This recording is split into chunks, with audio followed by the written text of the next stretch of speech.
Om Namo Bhagavate Vasudevaya.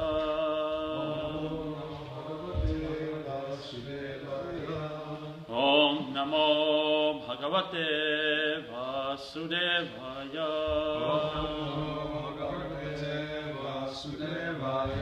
Om Namo Bhagavate Vasudevaya.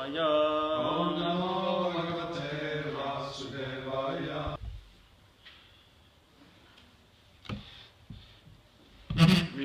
We are reading Srimad Bhagavatam, Canto 4, Chapter 17. Maharaj Prithu becomes angry at the earth. Text number 8. Please repeat after me. Sutta uvacha. Sutta uvacha. Chodito vidure naivam. Chodito vidure naivam.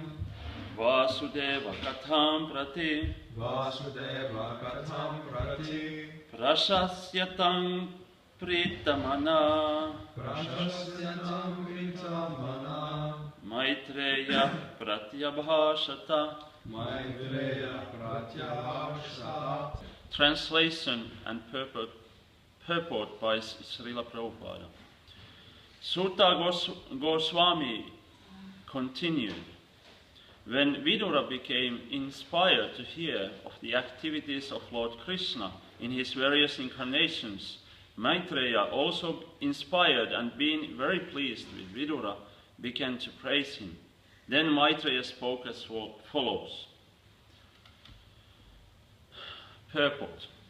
Talk of Krishna Katha, or topics about Lord Krishna or his incarnations, is spiritually so inspiring that the reciter and hearer are never exhausted. That is the nature of spiritual talks. We have actually seen that one can never become satiated by hearing the conversations between Vidura and Maitreya. Both of them are devotees, and the more Vidura inquires, the more Maitreya is encouraged to speak. A symptom of spiritual talks is that no one feels tired. Thus, upon hearing the questions of Vidura, the great sage Maitreya did not feel disgusted, but rather felt encouraged to speak at greater length.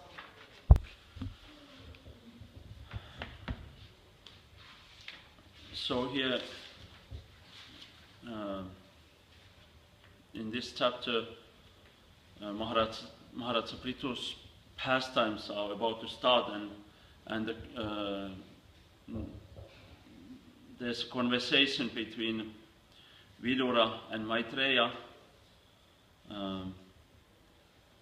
This Srimad Bhagavatam has many layers. There's Sutta Goswami, who speaks to the sages of Naimisaranya, and he speaks about Shukadev Goswami, who speaks to King Pariksit, and he tells us he recites the conversation between Vidura and Maitreya. So this is like many layered talks that are there in Srimad Bhagavatam. So here Maitreya and Vidura are speaking, and Vidura wants to hear more about the pastimes of King Prithu. And Srila Prabhupada, and here in the verse it is stated that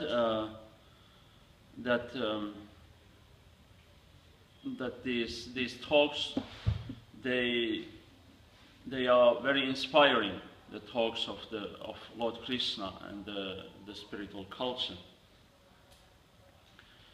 And Srila Prabhupada states that this Krishna Katha can be so inspiring that one never feels satiated to speak more and more about the transcendental pastimes of Lord Krishna. The material talks, they have their beginning and they have their end. And those who the nature of material activities are that they may look like or feel like nectar in the beginning, but then at the end there's frustration practically. But the nature of the spiritual talks is quite the contrary. They are all the time nectarian, especially for those who have full realization of the nature of the existence. I've been now just recently teaching the Chaturshloki of the Bhagavad Gita, and pretty much actually the Chaturshloki also deals about this nectarian Krishna Katha, especially in the verse Makchitta Matkata Prana, Bodhayanta Parasparam Kathayantas Chamam Nityam Tushyanti Cha Ramanti Cha, that these personalities who have realized what Krishna says in the first verse, that Krishna is the source of all the spiritual and material worlds, and everything emanates from him.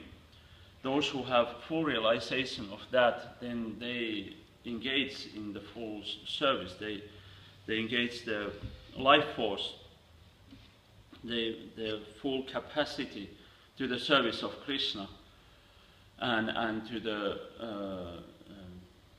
conversations or discussions between or amongst each other about Krishna.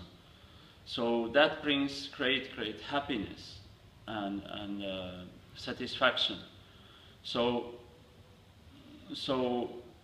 But the main point is to understand, to have that full understanding that Krishna really is the source of all the spiritual and material worlds, that everything is emanating from, everything is coming from him. Practically, everything flows from him.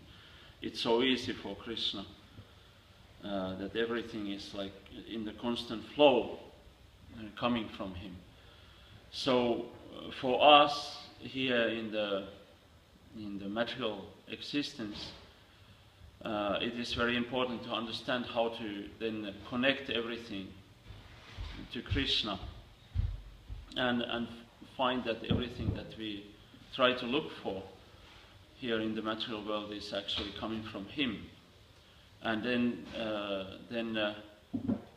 being able to connect everything and everyone to Krishna, then one can become so much convinced that he only wants to engage in the talks of the pastimes of Krishna. But practically,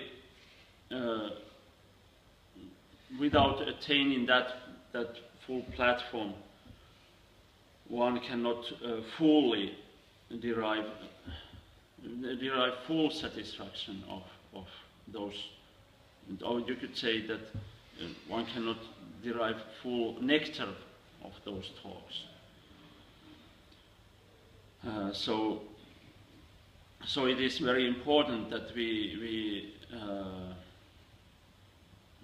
in working in this world, we understand the nature of this world. We understand that in the material life, which ultimately means that you don't connect things to Krishna, then it means there's some ignorance there, or ignorance, that you ignore something, you ignore it to be connected to Krishna. You think it has another meaning. It has a meaning for your personal desires or wants.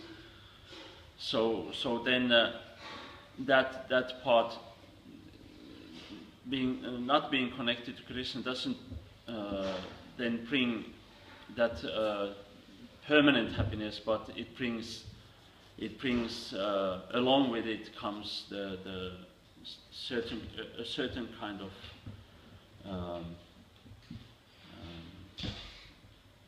misery or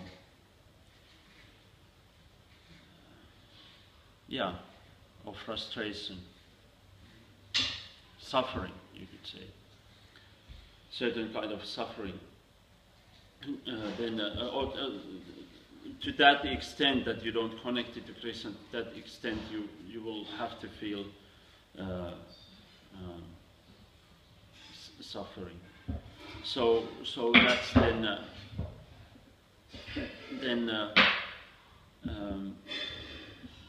hindering us in the path of devotional service. So then in the Chaturshloki, actually Krishna then speaks that those who, in spite of those who then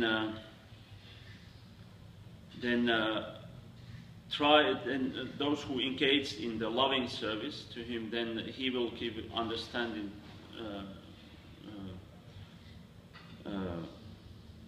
by which they can come to him. So then and in the fourth verse, Tesam evanukampartham ahamakyana janta mahat nasanyam yate bhavasto yana deepena bhasvatas. So then in the fourth he further explains how are you able to attain him and how he will help the devotees to attain him. And he will, so he helps them. If he hears the sincerity of the devotees, then whatever ignorance they may have, then Krishna, seeing the sincere efforts of the devotees, then he will destroy that, you could say, what is left of that ignorance. There he will then help them to overcome that ignorance by the light of transcendental knowledge. So that's the knowledge is very, very important to come to that platform of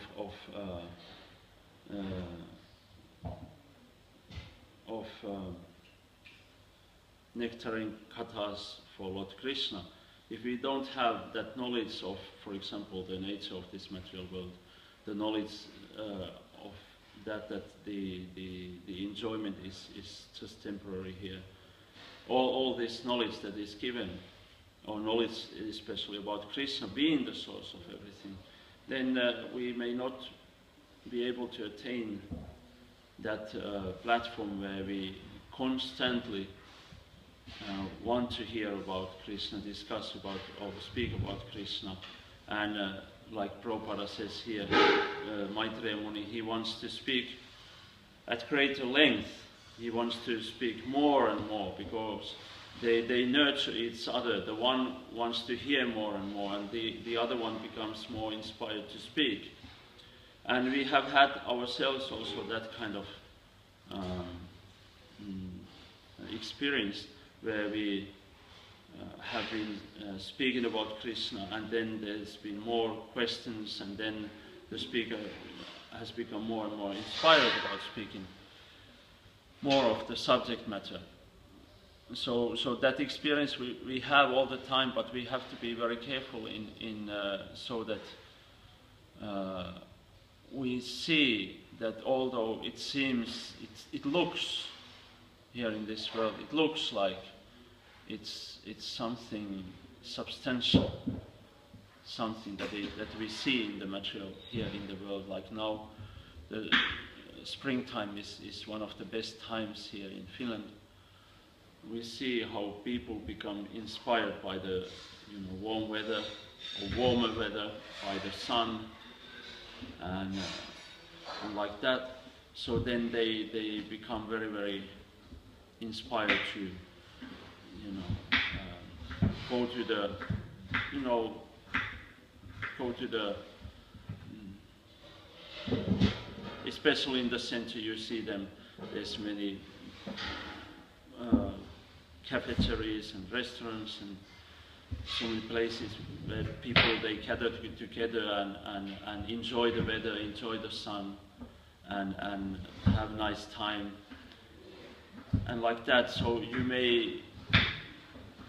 may start to feel that, oh, this is nice, but then if you have more knowledge, you understand that why are they so inspired? They are inspired because of after long winter and not so much light. There's again sun there, there's again warm weather, and we can understand from Bhagavad Gita, Svasoham apsukaunteya sitosnas Svasoham apsukaunteya prabhasmi sasi surya yoho, that Krishna is the light of the sun and the moon. So we can ourselves we can connect immediately this springtime, and also Krishna says in this very in this 10th chapter he says of the Bhagavad Gita, he says that he is also the flowering spring season, and the best of the seasons. I don't remember the exact words, but they're in the opulences of the absolute. Then when he describes of his opulences, he says that he is that springtime, that flowering spring season. So then a devotee of Krishna can connect immediately these nice things and people's inspiration. That actually that inspiration is coming from Krishna, but they don't know it. We know it, so that's why we can immediately connect everything this season to Krishna. What is happening here, the inspirations that people are having, we can connect those things to Krishna, and then we remain in still Krishna conscious, even after seeing all that inspiration that people have, and we don't become, I would say, illusioned by this, what is happening at the moment, for example, in Finland. So that's why this knowledge is so important, and through the knowledge we all the time remember Krishna. We connect to Krishna. We connect everything to Krishna. This means this one of the key verses of the Vedic literature is this: always remember Krishna and never forget him. So this way we never forget him. This way, when we connect, when we see these things happening in the material world, and when we connect, we can connect these things to Krishna, then we never forget him. And this then, when we speak directly about the pastimes of Lord Krishna, then we remember him. So these things are very important. And sometimes then we may forget. Due to the nature of the material world, we may forget Krishna and actually forget him many times, but still through the knowledge we can understand that when we then go through what happened to me, how did, for example, I fell down, what happened, or what, so many things can happen. So how did I forget? So, and we have knowledge, we can analyze, oh, this happened. I didn't follow this part of the devotional service or practice of devotional service, or I forgot at this point, I forgot Krishna, and that's why then this happened, and then this happened, and then I fell into Maya.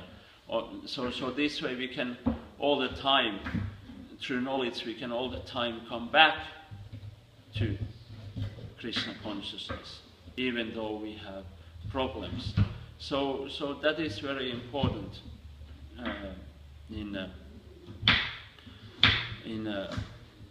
this knowledge is very important, and then of course this all what is given here is at the same time it's nectarian kata of Lord Krishna, but it's at the same time also knowledge.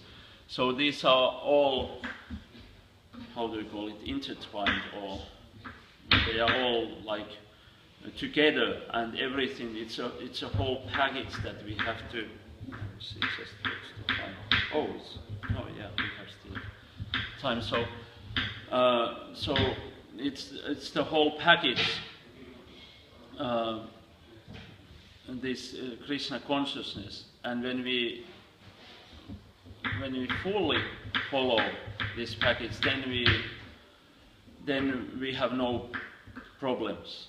But when we left something off, then problems may arise, and usually arise. So what Srila Prabhupada has given, for example, that is very important to try to follow. So then we will not have any problems at all. But if we don't do that, then problems may arise. So by following the process, then we will attain that same platform where Vidura and Maitreya, for example, are here, where they become more and more inspired of the talks of Lord Sri Krishna. And also we, as I mentioned already, we have, Kaius, yksi asia. Ensinnäkin sä heität noita tonne ihan niinku miten sattuu. Näet sä miten paljon sulla lentää yli. Sitten toiseksi se pitää kovaa ääntä. Ja kolmanneksi sä katkot, sul lähtee niinku tosi paljon ihan hyvää porkkanaa pois, kun sä katkot niitä päitä. Ensin, mutta se, että sä heittelet tonne noin ympäriinsä noita, niin ei tuossa ole mitään järkeä. No niitä on tapahtunut useamman kerran, sen takia mä tässä sanon tästä. Mutta älä laita niitä nyt takaisin sinne.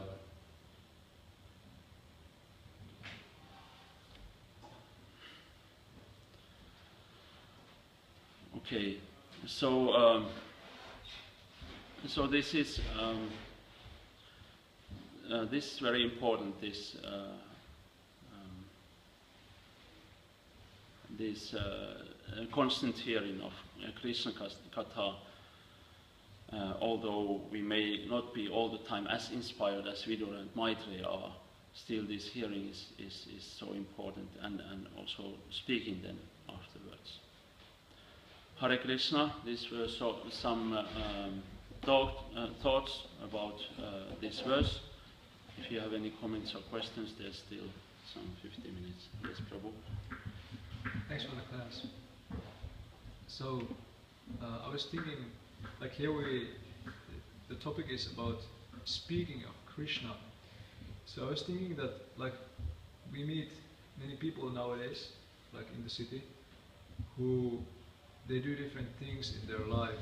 Like maybe they like to go to the movies, or they like to go to the cafeteria, or they maybe like to go to the gym, or do many kind of material things, and they like to do such things. And then when they come in contact with Krishna consciousness, they hear that, like, this speaking of the topics of Krishna is the thing to do, and the other things, they are kind of like material things. They basically like give them up, like going to the cinema or like that. So they may not feel so happy about the proposition. Mm-hmm. So what to do?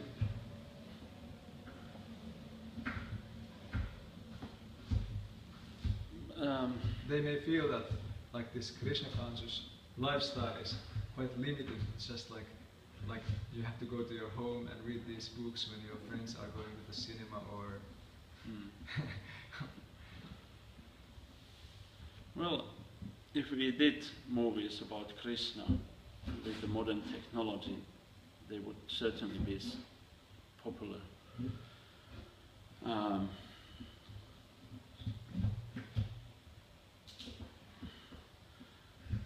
Well,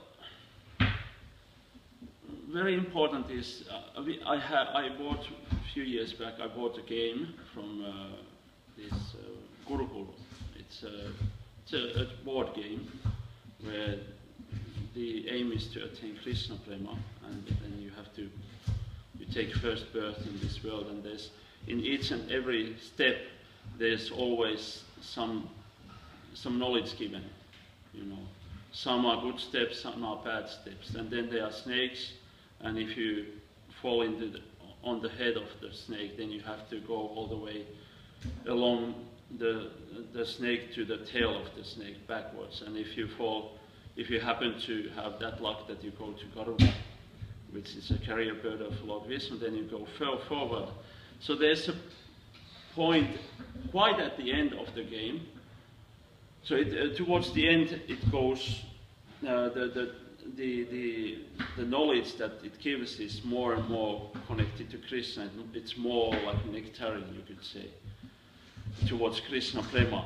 And then also the pitfalls or the snakeheads are also like more subtle things. And one almost at the end there's like there's one where it is stated that one has to be that one is able to distinguish between a proper recipient of the holy name and improper recipient of the holy name.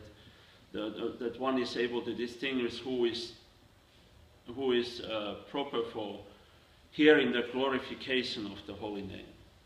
So that actually, which is the 9th offense against the holy name, to instruct a faithless person about it. So that is actually very important when we analyze it more. That we have to see what are the different how qualified is that person. It's not black and white that he's totally unqualified or totally qualified.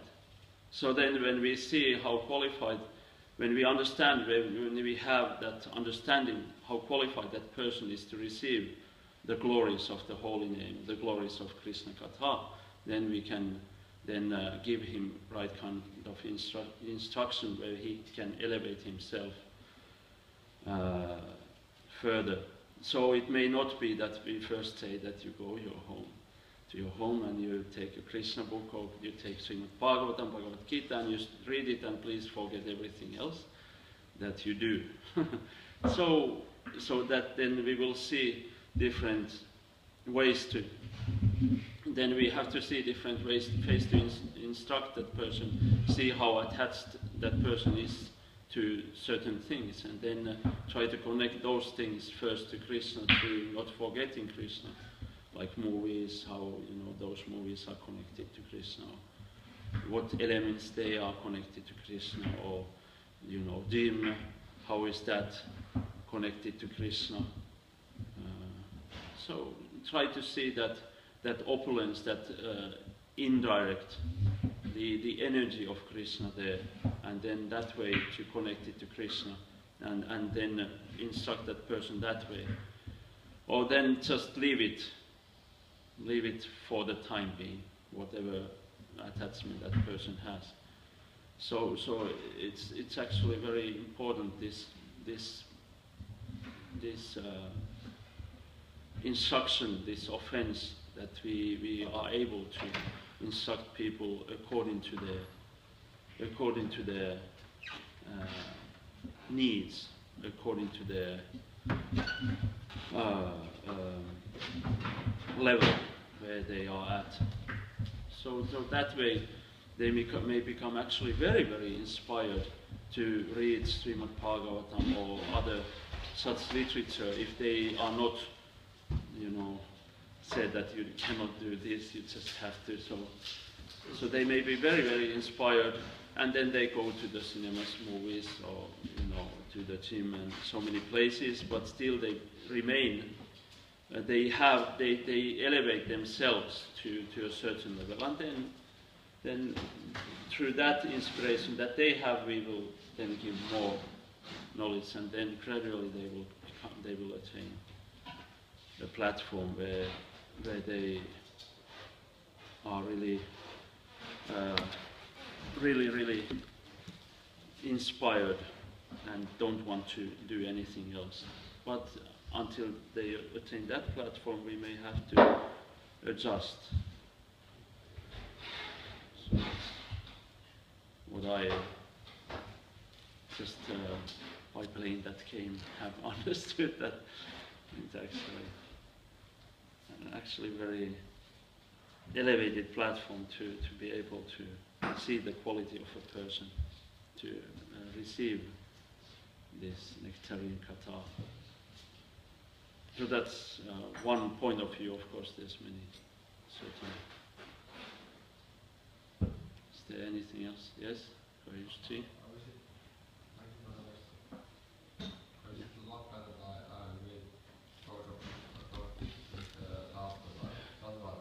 Uh-huh.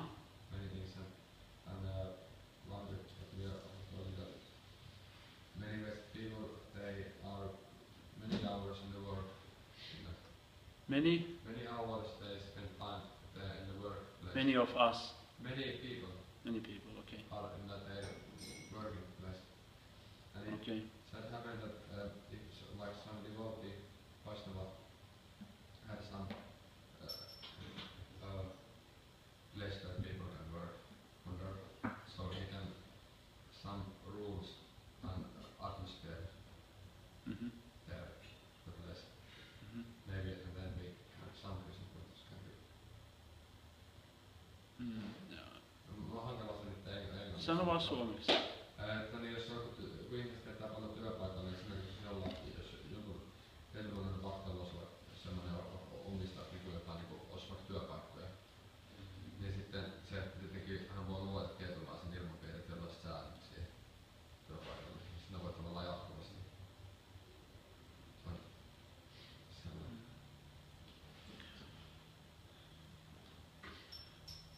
Eli kysymys on, että voiko hän luoda vai? Ei vaan se vaan kommentti. Voi luoda. Oh, there was a comment that if one works outside and he's a devotee, so then he can adjust his work in a way that he can remember, he can... Jos joku bakta on niin yrittäjä, niin... Ai se on yrittäjä. Ai se on yrittäjä. Niin hän pystyy tavallaan luomaan sellaista säännöstä. Tietyllä vahtoo tavallaan meidän elämää ja luomaan niitä. Okay. Vaan puhtaa se kaikki tällainen. Joo. Oh yeah, he mentioned that if one is an entrepreneur, then he may be able to create an atmosphere where he can bring people, his workers, to the platform of Krishna consciousness. That was the comment. It's called Govinda and Govindas. Yeah. It's already happening. Yeah, that's true. Actually, yeah. You're working in it. Yeah. Good point. Thank you. Yes. I visited yesterday one shop, like here we have this, where they sell all these goodies, these natural products. There is one such shop in the center in concrete, and the head of the shop is like a congregational devotee. So I went there with the samosas, so she gathered all the workers there, and it was like some session of satsanga. Everyone came to buy the prasadam, and how can we get this like regularly? We want to get regularly this food made in your temple. And it was like everyone was so enthusiastic about it. And this lady said that, like, you see here is this Mikko. So he's also one such person, like, who is in the same wavelength like us. It was quite nice how there was this kind of like it was like a meeting between devotees. It was actually like that. And it's very pleasing. And she was then making an order of prasadam to her daughter's baccalaureate celebration, to her daughter's graduation celebration. She can put a samosa at the end of her sword. Don't they give swords when you in Finland? Yeah, they just give hats. Oh yeah. I mean, No, there's some ceremony where you get a sword. Maybe it's PhD. Yeah. PhD could sword, be, right? and especially of course in the army, you will get when you go to the. So it's not regular well, students? No, it's not. Because of course, you can't trust the internet. But I read that they said in Finland, when people get a PhD, they also have a sword at the ceremony. That can be the Yeah, that can this be is the, just like high school graduation. yeah, baccalaureate is just it's a high school level, like from 9 to 12. Okay. Also, one more nice point. I heard this one lecture from Devavrita Swami. So he was saying how often this kind of Indian people who come to the West, they become very westernized. So